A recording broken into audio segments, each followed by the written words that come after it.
Oh man, eating a lot of food really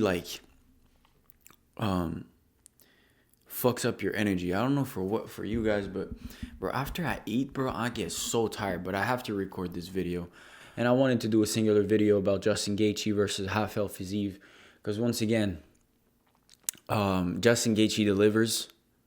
Rafael Fiziev delivers again, and it's again one of those fights where you know it's gonna live up to expectations, and it does, and it just like to me, you know, when a fight has dynamite written all over it, sometimes I feel like we curse ourselves knowing it's gonna happen. But when it comes to like Justin Gaethje, when it comes to Michael Chandler, when it comes to Dustin Poirier, and now I think adding Fiziev is respectable as well in that mix. You have incredible fights all the time with these four lightweights, and yeah, similar story to the main event. I'll tell you that much. I think in terms of improvements made and in terms of underrated, for me, I didn't know Justin Gaethje was able to stand with Fiziev the way he did. I simply wasn't. And it was very surprising as Leon Edwards' improvement in that Kamaru fight. I thought Kamaru Usman was better. I got proven wrong. And I thought Rafael Fiziev was better. I got proven wrong. It was way, way, way closer than I thought. With that said, I still think Fiziev did enough. I still think Fiziev won the first 2 rounds. Justin Gaethje's jab in the 3rd round, it was devastating. Justin Gaethje's jabs in the 3rd round was what won him the round. It was what kept Fiziev at a distance, right? In the first 2 rounds, he wasn't able to land that jab the same way.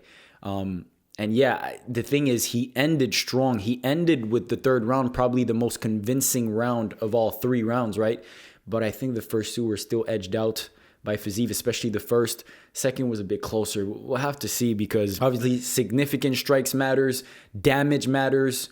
You know, there wasn't a whole lot of like leg kicks to the point where, like, you know, both threw a lot of leg kicks, but Fiziev was a lot of body shots. So listen, it was a very close fight. In my humble opinion, I thought Fiziev did enough, but that doesn't take away from the fact that in the first place, I didn't think Justin Gaethje was that good. I didn't think he was able to kickbox with someone like Fiziev. I thought Justin Gaethje was going to look a bit foolish, but he wasn't. And even when the fight started, right, you could clearly see Fiziev was way faster, right? There was a big speed disadvantage for Justin Gaethje.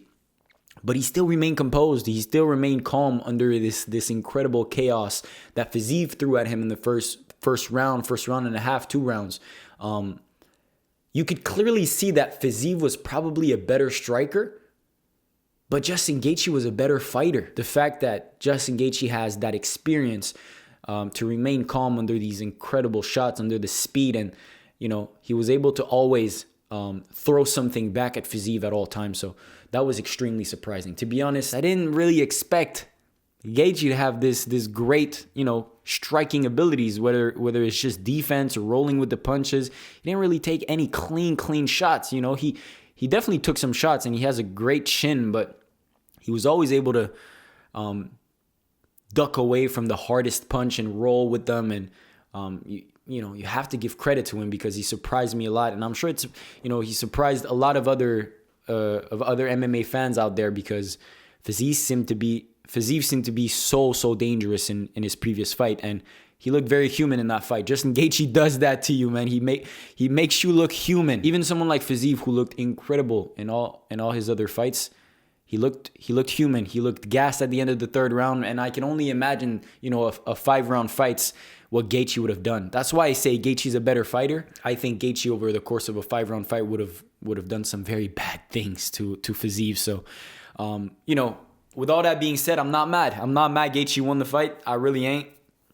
I still think Fiziev, but I really don't think it's a bias thing. You know, obviously I predicted Fiziev to win, but I'm trying to like be, you know, if I'm biased, I'm going to admit to you guys, okay, I'm very biased right now, but I'm not biased right now. I truly believe that that's what it was, but we're going to see. Probably the Weasel will post videos about it, like the who really won, and we'll look at the significant strikes. I'll try to rewatch the fight as well. But from first glance, that's what I thought. I don't know for you guys. You can let me know in the comments. I would be very curious to see what you guys think about that Justin Gaethje fight. Outside of the fact that it was one of the best fights of the year yet again, and that Justin Gaethje won another bonus. This motherfucker is just crazy. At the end of the day, Fiziev is gonna be here for a while. He's definitely in there as the prospects at 155. His speed was incredible. He just lacks a bit of experience. I think he's gonna learn a lot from this fight and be able to come back even stronger. So Fiziev is still a fighter to look out for. And I was talking about the fact that Justin Gaethje was able to remain calm, remain composed, stick to the game plan under the crazy chaos that Fiziev threw at him. Do you know somebody else that is able to do that as great as Justin Gaethje? Probably better, in my opinion. Dustin Poirier. And I think Justin Gaethje versus Dustin Poirier 2 is the fight to make right now. Justin Gaethje's talked about it. I think that's the fight to make, right? These two lost to the title, came back, won one fight. It's the fight to make. I know probably for Poirier it makes a little less sense just because you already beat him, right? You're putting like the win at risk for no reason, and it sucks that you have to do it. But I think it's the fight to make. And these two is just a dream. Like, we could watch Justin Gaethje versus Dustin Poirier fight 25 times. We wouldn't get bored. We just wouldn't, right? And for sure, I'm a big Poirier fan. I really love Dustin Poirier. So, I know taking that fight is a risk just because you already won the first fight. So you just rather, ride off into the sunset with that victory over Justin Gaethje. But it's the only fight to make right now, right? They're probably going to do the winner of Dariush and Oliveira for the title. There's no real true other contenders at 155 other than Gaethje and Poirier, who's still in the top 5 after 5 years. I saw stats, I think it was from the EA UFC game from 2017 or something like that.